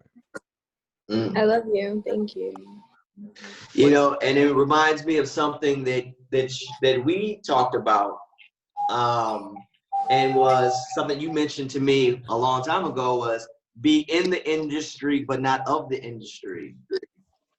And that's something that I learned from you, Ray. And that you want, say that's something, be of the industry. So, one more time, sorry. Something that I learned from you in our conversations was be in the industry but not of the industry. And you know, that's something that's always you know, been with me as I've kind of navigated going through the industry. And so, you know, it's just a testament to you, and you know, what you've been able to sustain, you know, consistency. So yeah, it's a journey, honey. It's a journey. It is a long way. There's one thing you told me when we were out, and I remember this when I left the group. You told me the one significant thing that I've always kept with me all the time, and that was, there will always be work, no matter what. There will always be work. Make sure you live. There will always be work, and I have taken that with me all the time, my life after that. So thank you for that lesson. Well, I didn't listen to my own self, to be honest with you. Take my own damn advice, because I'm out here in Corona like, where was my vacation all these years ago? I obviously did not listen. But thank you for reminding me of the things that I should probably do for myself. Thank you. The COVID situation has affected everybody's movement, but we are still moving in whatever capacity that we can, because, you know, it's life. It's what we do, and I always talk about how blessed I feel that movement has brought us all together. You know what I mean? And forever, you guys, forever. I don't care how old we get. You know, I'm there for you. I disappear like a Sag does, but I don't care what happens. There's like a you know, it's we all saw something that not everybody is able to see. So we're all connected in a special way that no matter what happens, I'm there for you guys. And same. We love you. Thank you. Love you guys. Oh man. Ethiopia and hearing like, what's going on with your girl Raven? Because everybody know I already know Raven. Like, so anything that popped up in the tabloids, I would hear about it in Ethiopia. You know what I mean? Like, about you. And I'd be like, look. Raven, that's how I found out you were on The View. I was teaching class and you had said something on The View and a student turned to me and said, did you hear Raven-Symone's comment today on The View? And I was like, I don't watch that show. I'm sorry. We kept going on in class. But I remember and then I turned to my friend and I was like, she's on The View? I was just like, I love you, Sammy. Wait a minute, hold on. What? I was like, wait a minute, let me go see. I used to get that all the time. They used to be like, oh, do you know? I was like, she does so much. I have no idea. Right. But out of all the stuff, I do used to watch That's So Raven. That was the funniest show. Yeah, that's funny. It was actually funny. Yeah, I used to get my kikis on that one. I spent a lot of time on the set with you during That So Raven. You remember those days? Like, Mikey was brought in once to help me lose weight. And he would walk me to work. He would make me cashew smoothies in the morning. But Rado, pause for a second. The reason why I started making those smoothies is because the very first day I came on set, what did I smell? Bacon. What's wrong with that? Yes, bacon. What's the matter with Swan Time? Nothing wrong with it, Dougie, but I would sit there on a mission to kind of like, ready for the tour. See? So, you can't cover up bubbling bacon smell. To prevent craft services from doing their job. Yeah. You trying to cover the smell of bacon with a smoothie? No. Never that, Dougie. Vegan thinking. It's the vegan vegan thinking. See, these are the conversations I miss on tour. Remember we used to be in those little trailers waiting for our show? Oh. These conversations, y'all would have me cracking up so bad. So bad. Oh. Like out of any tour that I've ever been on, like there's nothing that compares to touring with your family. And there's so much. It's impossible to cover all the ins and outs of what happened in the course of the 10 years that we all worked together. To do it all in one discussion, you know what I mean? Like that's why I said I feel like this is a 2-part thing. We got to bring y'all back to talk more in detail about specifics that we didn't talk about in this show. We have to have a whole show where the Crosbys are here in their full capacity, because that last. You should go by. Like it's crazy. Huh? Mm-hmm. It's crazy to know it once because no, I'm sorry, you know my mind. How many has it been though? Like since the beginning with me and you? Yeah. Maybe like 12. Whoa. Damn. What? Well, I missed it. Like it broke up. What happened? So she was asking how many different tours has there been since the beginning, and I was saying because Raven and I at least did 3 to 4 different tours. We did a Kids Jam tour. We did a with the Child's Heart tour. We did Undeniable tour. Undeniable. Then we did 2 tours for the Undeniable. Yep. We did a military tour. We did a Mystified tour. And that Mystified tour was from 2003 to 2005. Like we did 2006. 2006. Yeah. That was my last show was in Puerto Rico. It was amazing. Yeah. Wow. It was 2006. Yeah. Oh, I forgot to say this to Ryan and Sammy. Now that y'all are on here, I was telling F.I.V.E, I was like, I was so jealous of you adult people going out and having fun after. I just wanted to put that on you too, just to let you know that. Oh yeah, you too, Ryan. You know. I know, right? I was so good. Raven, do you remember us coming home really, really early in Puerto Rico? Mikey, Dougie, remember us getting back to the hotel really, really early in the morning? And we were passing you in the lobby. We were just like, Laser! Laser! I still remember Laser! What a great yes! Yes! A great time, and just memories flooding. Oh God! Yeah, standing the out. Laser nightclub was awesome. For the club, just being out. I had no control. They just took me. I had no control. It was initiation for me every night. Yeah, so. yeah. I didn't remember a struggle. Yeah, I didn't. He definitely passed every night. He's still Hey guys, I have a question from online. This one's from Lexington. All right, so she was saying if you guys could talk a little bit about looking back on your experience, what's the best way to begin a professional dancing career these days, and what do you think is the most important tool to have? Ooh. That is a very interesting question, because we're all like in our professional careers at this current time. Mm-hmm. But as a teacher, I think the key to longevity in any industry is versatility. Let's come back to a F.I.V.E mantra. You know what I mean? Mm-hmm. So as you start to explore movement, explore as much as you can and find yourself within each exploration. Because when you're learning dance, you're learning something from someone else. You're embodying this information somebody else is trying to teach you. So you have the opportunity to embody it and find yourself within it, and then transmit your identity through that vocabulary.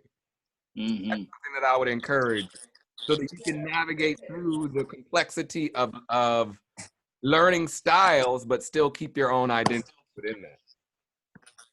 Lexington. Yeah. And I would say, remember that your movement goes beyond dance. And like how we all explain, we're from different backgrounds, acting, performing, martial arts, husbands, wives, all that kind of stuff. Like, don't forget your life experiences that goes into your art.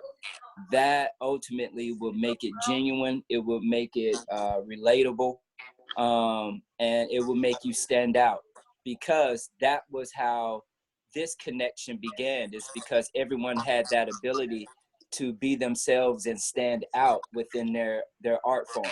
And that was taken notice. And like Sammy said, he was acting and got pulled into a dancing tour. You know what I mean? David was doing martial arts and got pulled into a dancing tour. So you have to understand that, you know, you don't have to consume yourself with just dance in order to be a wonderful dancer. You must consume movement and life in order to put it into your artistry, and that itself will make you a better dancer. Well said, Dougie. Yeah. And I will say training. I'll say training. I think that there's no shortcuts. You must train. You know, it's important to understand and be a student of what you're doing. When you come to a project, or when you get opportunities, you want to make sure that you're prepared and make sure that you're ready. Yeah. You want to be ready, so you're not trying to figure it out in the moment, because you sink to the level. Right. You got to get ready. You ain't got to get ready, right? You sink, because when you're under pressure, you don't rise to the occasion. You sink to the level of your training. So if you're not prepared, then it's not going to happen for you. So, and I think a bit of encouragement, I would say, being able to persevere. There's going to be obstacles, so you have to be able to persevere when you meet challenges, when you're faced with challenges. So good luck to you. Yeah. Talent is not indicative to success. Yes, that's what we learned from management on that. Management. That's some real words for management. Real words. Anybody? But also be humble. Be humble. Like as a person who is pursuing a career, pursuing anything in life, always be humble. Because I think that's what's taught me. Yeah. Sammy, I'm sorry. I have to say that's not true anymore. I think 6ix9ine proved that no one needs to be humble in these streets. No one's what? 6ix9ine has shown us all. Heard. I wish I had a thing to go. Wait, what is that? I'm sorry. I'm so off of that. I'm sorry. We're in a different lifestyle right now. No, I'm just What is 6ix9ine? Said, what is 6ix9ine? He doesn't know. Exactly. 6ix9ine. Who is 6ix9ine? 6ix9ine. Oh, is a 6ix9ine is a rapper who just got out of jail. Yeah. Oh.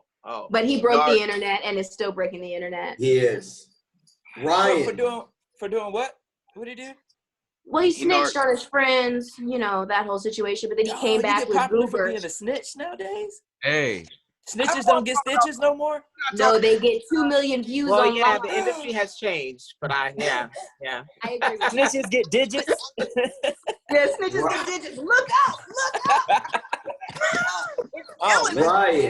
Ryan, how's new society? Ryan, how about you? Is there anything you'd like to add to it? I think you guys encapsulated so much. I mean, yeah, like Marc said, to persevere, to stay with it. I mean, like you all said about, like, you know, don't limit yourself to just dance as your influence. Actually, Sammy, you took me one time to a buddy's house of yours to see this documentary, and I've been watching it and so many others that are representations of it. Style Wars. You guys remember Style Wars? Yes. If y'all don't know what Style Wars is, fucking watch it. I will. I have to check that out. I'm about to dig it out tonight. Shoot. Sammy gave me such, like, Sammy was like graduate school from F.I.V.E. Productions, because living with him for 2 years, it was a big education. And I remember, like, Sammy taking me to his boy's house over in West Philly somewhere. I can't remember who your boy was, but we sat there, cracked some beers, and did our thing. But we watched this documentary from 1983 about the beginning of hip-hop and graffiti artists and writing and stuff. And that's what I would say is, like, I watched that documentary just the other day because I was like, oh, I'm going to talk to all these people, and Sammy's a big influence. And I literally am now, like, I've gone down this rabbit hole of graphing videos, and I'm seeing my movement, like, and yeah, don't limit yourself to just dance as your influence. Take it from everything. It's all around you, you know, whatever you feel coming out, let it be influenced by whatever it is. Yeah. And also, just to sum up what you said, Ryan, with, like, watching that video, it's important too, because we're also now educators, and you have to always remember where it came from. And I think if you learn the history of anything, you're empowered with knowledge. And when you walk into a project, you can bring out the history as a way of scoping out your own voice and weaving it within the history. So educate yourself with history, because it's so important. And not just dance history, theater history, production history, how Hollywood used to make films back in the day, everything. Have you guys seen that new show, Hollywood, on Netflix? I heard about it. Yes. Yes. It's really good.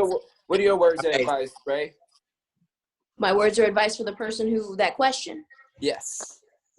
Honey, I don't know. The industry is changing and switching up every day. You can become super popular off of a meme in 4 seconds and surpass, I don't know, John Leguizamo in an award show just because you got that hit for the day. I don't know what in the world's going on. I entered this industry in the 80s, honey. That was just a modeling picture and a hope and a dream. Now you need Molly, dab, dance, sex photos, a picture on Instagram, Finster, for your eyes, my eyes, fans only. You need 18. I need you to get 1 password. How many passwords do I need to be famous? Everyone. So I don't know what to do for you, boo. I don't know what to say. You know what? And I find that interesting, because, like you said, it was just a photo back when we started. It was a headshot. It was called the headshot. Headshot. Dude, that was it. Got the resume. That's it. And now you got to have Insta, Facebook, TikTok. You got to have over 12,000. You got to be pulling in this. If you don't have a photo shoot about 12 pages long on just you and your feet doing stuff. To be a social influencer. You gotta be a social influencer. I know, but also it's also to be an educator too. You have to submit all that stuff as well. Like even to be a teacher, you got to be like, oh, here's my website. It's out of control. It's out of control. Yeah. But the thing is you have to adapt. I remember, I guess I should say, I remember when the talent was just the talent and relied on other people to handle other aspects of it so that person can thrive. Now in this society, you have to be all things. One, because, you know, people steal your money, you can't trust everybody. But two, that's just the way this has been set up, which is, you know, a testament to F.I.V.E. and anyone and everyone that we come into contact with. I know all of us are hustlers in our own way. And with the movement theory and with understanding how to listen to yourself, you know where to go in your business. Like I use it even for making choices in my own life outside of it. I know that was a weird transition, but I'm just being 100. Like that's what's missing sometimes in those people. I'll be quiet now. Wow. Yeah. We always keep it 100, maybe even 105. Ooh, it's hot. But it's so true, and it's hard to answer a question like that, especially for and being in a situation we're in now where it's so uncertain. You know, it's hard to even predict how to get into the industry because you don't know what the industry is doing. Everybody's doing everything online now, but we have to look at it as an opportunity to start new ventures. This is an opportunity for new business, new ideas to start to come out and play. I just saw, I forget who did it, but recording artists just had the first drive-in concert. Cars pulling up to a park, you stay in your car like a drive-in movie and they're performing on stage. You know, things are changing, and if you're going to be in the change, be one of the ones making the change, create the new path. That was one of the things that F.I.V.E. was big on, is creating your own path, not trying to worry about trying to fit in here or how do I get into this group. You create your own group and people will gravitate to you, and then doors will open. And I think Raven's a testament, and all of us are a testament of that, of just being, go ahead, Ray. Sorry, I know I keep trying to interrupt you, but I want to get there before it doesn't. You guys never complained. You're saying make your own path, but like if you guys saw something, you did. Like there was no complaining. Oh, let me fix it myself. You went above and beyond for the next person. You know, you guys were kind like that. If we were on the stage, don't take care of yourself in a positive way, but also love us as well. That's why you guys can do that, because you weren't complainers. That testament to you for what you just said.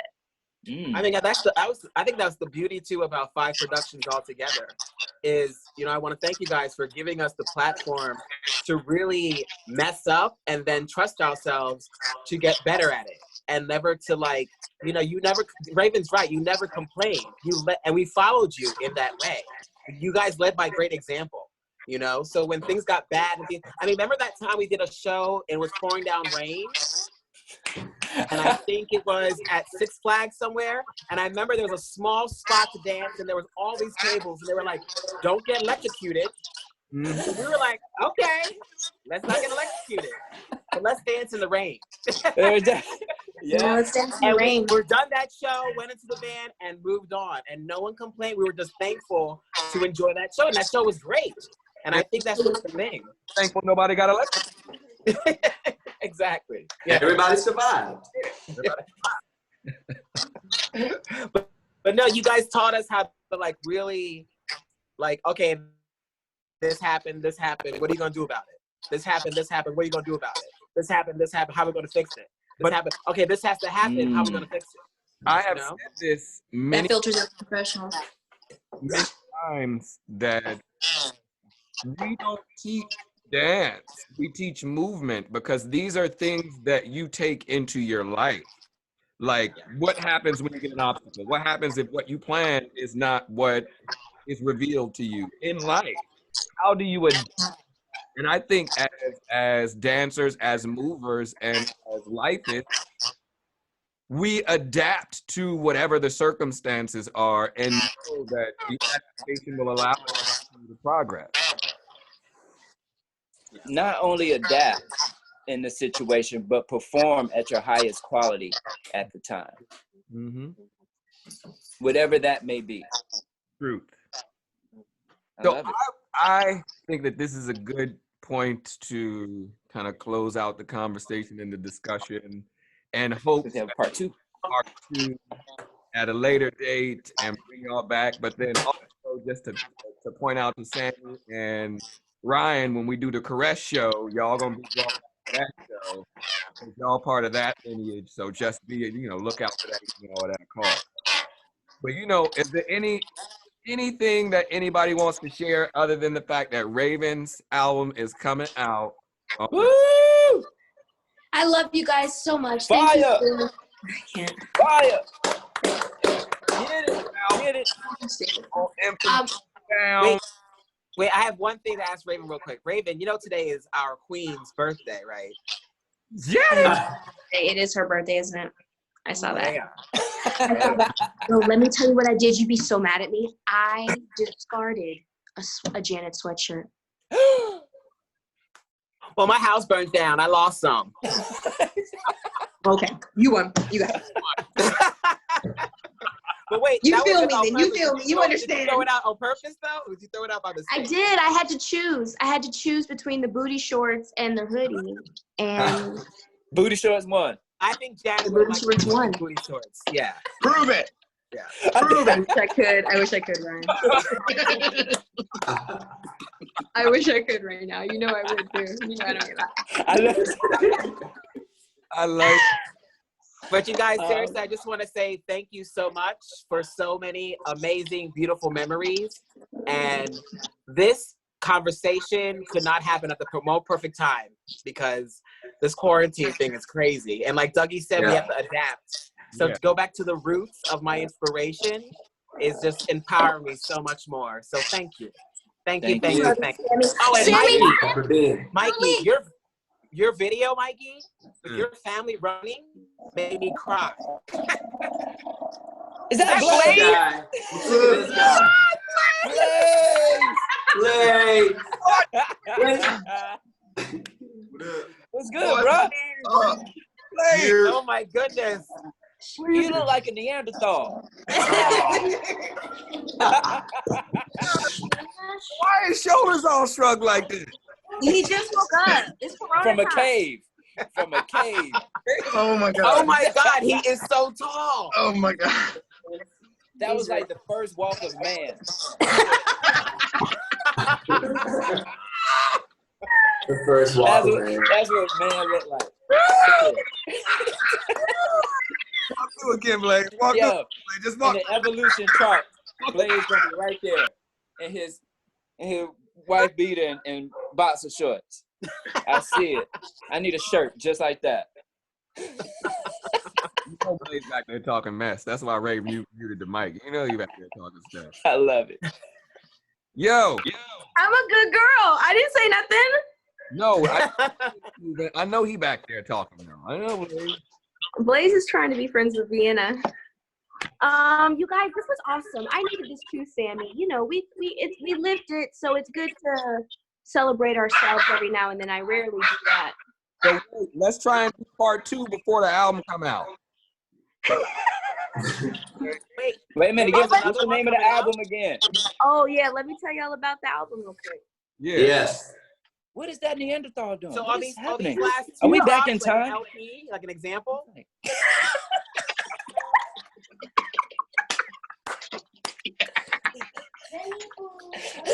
What? And for people that don't know, this is what Blaze did from the time we've met him. I've met him since he was 3 years old. I've known Blaze since he was 3 years old. This has been him. I remember the documentary Minus the beard in Texas. Blaze do that live right now. Blaze, you need your own show, dude. We were talking about our tours, Blaze. Do you remember anything? Do you remember Ryan, Dillo, and Shiloh? You want to say anything? Because Blaze, the family stays in the family. Look, I just looked at your documentary the other day because I was reminiscing, chasing the crackhead.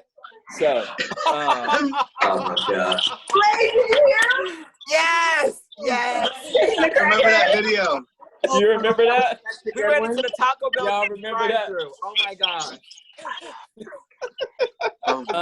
Those that would like to see the documentary, you can just check it out on Docuology on YouTube. No, Blaze, that's going up. Figure out how to spell it. It's time for a Where Are They Now of that. You got the news for right now. They ask you, so let's do it. You got it. That's one thing that I couldn't find though when I was looking online. What Good Stars, Where Are They Now? When you were on page 1. I couldn't find that either. I looked for that too. Up online, but I couldn't find it. Like when we was X leveling it, we gonna hit him hard, and leave him hanging. Like at the end of the journey. That was the sound bite. Right? Yeah. Yeah. Got Ray off, and she was trying to talk about her album. Yes. Oh, nobody Go cares anymore. So infrasounds are, here I go. See, I do stuff subconsciously, F.I.V.E, and I don't even know it. Now that I'm talking about y'all, I'm like, here we go. Shut up, Mikey. The name of the album is called, the name of the album is called The Reintroduction. But my last collection of music was called Infrasounds, and that is the section of wavelengths right before radio waves where we can actually hear. So the music that's connected to it has always been rumbling underneath the surface. Y'all don't hear me. That's what you're saying. Y'all don't hear me. Y'all don't hear me. It's always been rumbling underneath the surface, but it was never tuned to the right frequency. And here we are. A lot of metaphors in that. I love it. I love it. And you can feel it in that music. You can feel it. And where can the audience get that music? You go on my Instagram, Raven-Symone, and you can click the link in the bio, but it's called Infrasounds under Raven. Just go to my Instagram and like a picture. That's all I really want you to do. But you do have stuff. You have stuff out from 33,000. 33,000. It contains microdosing. It also contains Left Behind and Undecided. That was the bridge to now. That was my cathartic moment of, letting it out in a different kind of voice. You guys know me. I'm like, can we do the fast songs? Can we do the songs where I'm not like belting? Can we keep going? Can we have fun? So this one was, okay, let me slow down. I'm 33. How old am I? 32, 33 years old. Let me just actually live in a feeling for once. I hate my feels, but I guess I have to deal with them eventually.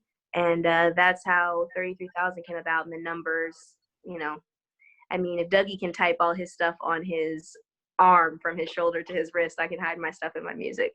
You don't have to hide it. I mean, love you for that. Dougie is now, manifesting all those arms. So I look forward to I hope I get some sneak peeks. Yeah. 3 shots in the wrist. Whole body go, bo. Watch your shot, you gotcha. Who shot you? Watch your whole plan be a mess. Watch your whole body be obsessed. Put your camera to the test. Okay, then I stop. People forget she started off rapping. People forget that she raps hard, yo. Raven, there's a verse that you spit on your album when you go and your octave drops and you go. And I was like, okay, Lisa, left side. Shouts out. I love her. You know, thanks, you guys. That's. I know Mikey said he wanted to finish, and I'm not gonna bring up this and have a whole thing, but it feels good to just reconnect, integrate. Yeah, it does. This is much needed. We've been on our own branches for so long. It's time to come back down to the root. So so we can grow even stronger in different ways. Fortify the roots. Fortify those roots. Yeah.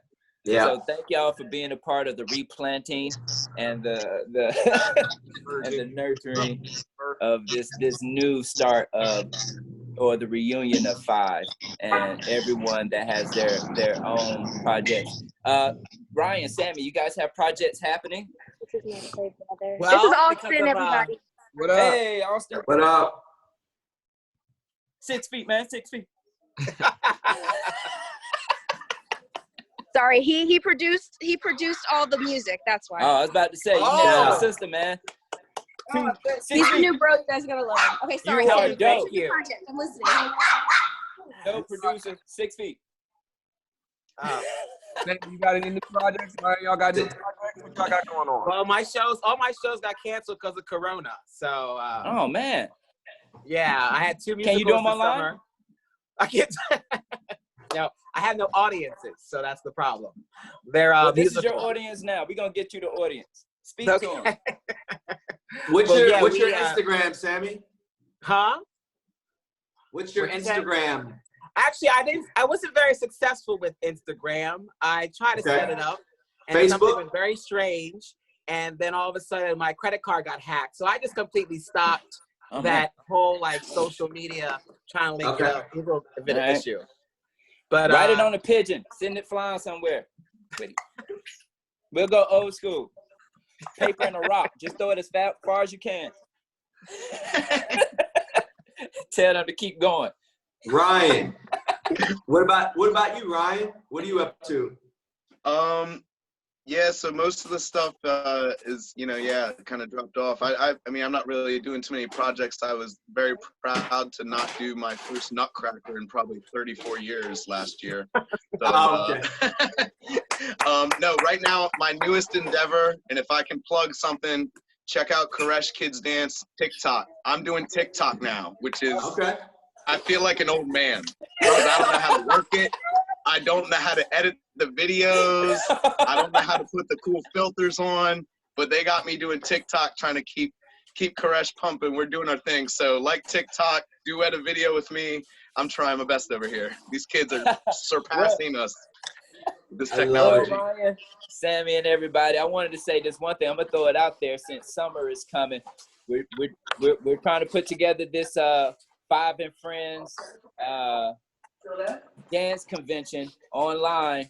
Yeah, so we're going to have instructors, and I'm pretty sure people from this conversation will be instructing at some point within that festival time. So I'm extending the invitation up to Ryan and Sammy and Ray. If you ever want to teach something, what you want to teach something? Do whatever she's like. That's too much responsibility. We'll have you show up and wave. Right. I'll be in the class with them and call them out when stuff's happening, but I don't want to teach the class. Oh, I love that idea. I love that. But for the viewers out there that's coming this summer, we'll get the more details to come. Yeah, we'll get the details together and put something so you can be taught and influenced a little bit more by all of these phenomenal entertainers that were on the show today. Movers. Yeah, man. So we give thanks. We appreciate everybody for coming out. We're gonna do this again, though. Mark my word. My family. Out to every one of y'all, and make sure we rope it in again. If you're trying to talk, you must be muted. Are you muted intentionally? Or? Oh, I was saying bye, Sammy. Bye, Ryan. I miss your faces. So good to see y'all. And then the three of y'all, I see y'all all the time. All right, baby girl. You guys, thank you so much. All of y'all. All right. Love you guys. Take care. You guys. IV.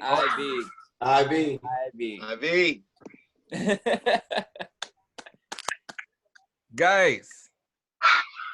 Go. I love you guys so much. I love you too, Ray. Love you too. It was fantastic. I appreciate it. I had fun.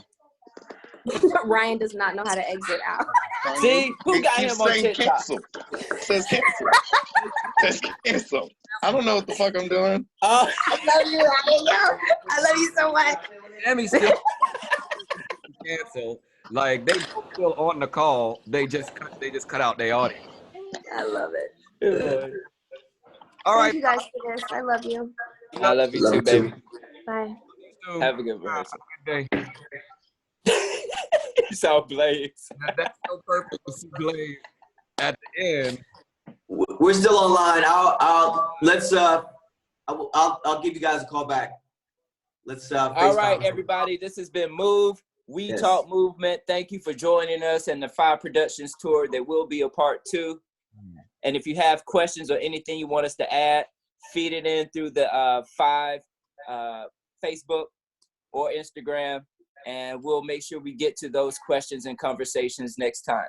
Cool? And 1 second before we go, though, I want to get some shout outs. So we have people tuning in from Nigeria, people tuning in from, you know what I mean? So we appreciate the international, international people that make sure that they support movement, and movement is life. That's why we talk movement. So we keep it moving, you know? I love it. And keep tuning in. We have plenty of a plethora of topics to go through and many more guests. And please stick with us and keep tuning into, We Talk Movement with F.I.V.E Productions. Cool. All right, fellas. Good to see y'all as always. Keep doing your thing out there in Cali. Get those degrees. Yes. I'm on mute. Get those degrees. Yeah. All right. All right, brothers. All right. F.I.V.E out. I.V.